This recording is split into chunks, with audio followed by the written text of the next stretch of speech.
When we talk about modern Russia, we're really talking about one person, Vladimir Putin. But here's the thing. His rise to power wasn't this big, dramatic political takeover. Nah, it was something quieter, much more calculated, born out of the absolute chaos of a nation on the brink of collapse. So how does a little-known former agent become the most powerful leader Russia has seen since Stalin? Well, to get that, you really have to go back in time, back to the late 1990s. Russia was, it was on its knees, and that created this huge, dangerous power vacuum. And into that void steps this guy, so obscure, so unremarkable, really, that the idea he'd end up in charge, it would have been laughable. So, let's set the scene. Late 90s Russia. The country just felt like it was, well, coming apart at the seams. That big dream of a new democracy, it was pretty much dissolving into a nightmare. We're talking economic collapse, total political paralysis, and just this national crisis of confidence. Under President Boris Yeltsin, if you had to sum it up in one word, it would be chaos. The economy was just in a total freefall, and you had this new class of super-rich oligarchs basically plundering state assets for themselves.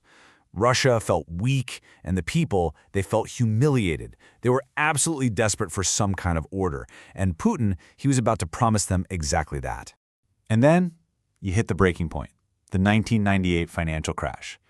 The government defaulted on its debt, and the ruble just collapsed. It lost 3/4 of its value. Can you even imagine your life savings just disappearing overnight? For millions of regular Russians, this wasn't some number on a screen. It was a complete and devastating betrayal. It just shattered any faith they had left in this new Russia. And look at this. This just shows you the chaos at the very, very top. Yeltsin went through 4 different prime ministers in less than a year and a half. It was this crazy game of political musical chairs, and it sent a really clear message to everyone in the country. Nobody is in control. And yet, even with his health failing and the country just drifting, a really frail-looking Yeltsin makes this super defiant statement, and I won't retire. It's such a dramatic moment, right? A leader just clinging to power while his whole world is crumbling around him. But just a few months later, he'd do something that would shock absolutely everyone. Okay, so with all this chaos swirling, Yeltsin's inner circle, this powerful group people called the family, they start to panic. They're not just looking for any old successor. No, they need a protector, someone who's going to shield them from getting prosecuted for all the crazy money they'd made. And the guy they land on? It's someone almost nobody had ever heard of. And yep, that man was Vladimir Putin. Think about it. A faceless bureaucrat, a former KGB guy who had never ever run for political office. People saw him as this gray, totally uncharismatic figure. The idea that he would be the next president, it wasn't just confusing. It was downright laughable. And then it happens. New Year's Eve, 1999. Yeltsin gets on national TV and drops an absolute bombshell. He's resigning. He hands over all the power to his chosen successor with just one simple instruction. And with those 3 words, take care of Russia, this obscure bureaucrat is suddenly the acting president. But look, Putin wasn't really the president yet, right? He was an appointee. To actually win over the country, he needed to project strength. He had to look strong. And a brutal new war in the breakaway republic of Chechnya, well, that gave him the perfect stage to do it. So after these absolutely horrific apartment bombings happened in a few Russian cities, which the Kremlin immediately blamed on Chechen terrorists, Putin comes out with this now infamous quote, "We'll wipe them out in the toilet." This is not exactly political poetry. It's crude, it's basically gangster slang, but for a public that was completely terrified, it sounded like exactly the kind of strength they'd been craving. And here's what happened next. Just look at this reversal. It's stunning. The first Chechen War, deeply unpopular, a total disaster. But this time, fueled by all that fear and Putin's tough guy talk, public support for the war just skyrockets. The war rallied the entire country, and it forged his public image. Putin, the strongman. So, with his popularity just soaring, Putin turns his attention to his next targets. And these were the 2 other real sources of power in Russia: the media and, of course, the oligarchs. Now, who were the oligarchs? Well, these were the guys who got incredibly rich in the 90s. basically buying up massive state companies for pennies on the dollar. Under Yeltsin, they pretty much treated the Kremlin like it was their own private club. Putin was about to let them know the rules of the game had definitely changed. If you want to see how this all worked on the ground, just take a look at the story of the Gorky 2 state farm. After the Soviet Union collapsed, its workers, more than 1,000 of them, were promised they'd get to own a piece of the land they'd worked on their whole lives. But yeah, that's not what happened.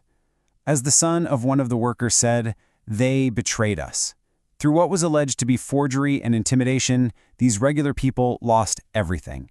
And that super valuable land, it ended up in the hands of powerful businessmen, and eventually even some of Putin's own loyal bodyguards. At the exact same time, Putin makes a move to control the narrative, the story itself. And as you can see here, the major TV channels, they weren't independent news sources. Not at all.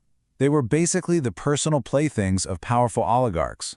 And Putin knew, to control Russia, you have to control what people see and hear on TV. What happened next was really a masterclass in how to neutralize your rivals. Boris Berezovsky, the guy who was basically the kingmaker who helped put Putin in power, he gets forced into exile. Vladimir Gasinski's independent TV channel, NTV, gets taken over by a state-controlled company. And then there's Mikhail Khodorkovsky, who was the richest man in Russia. He dared to challenge Putin politically, and he ended up in jail, his oil company completely dismantled. The message to every other oligarch was crystal clear and brutally simple. You can keep your money, but you stay out of politics.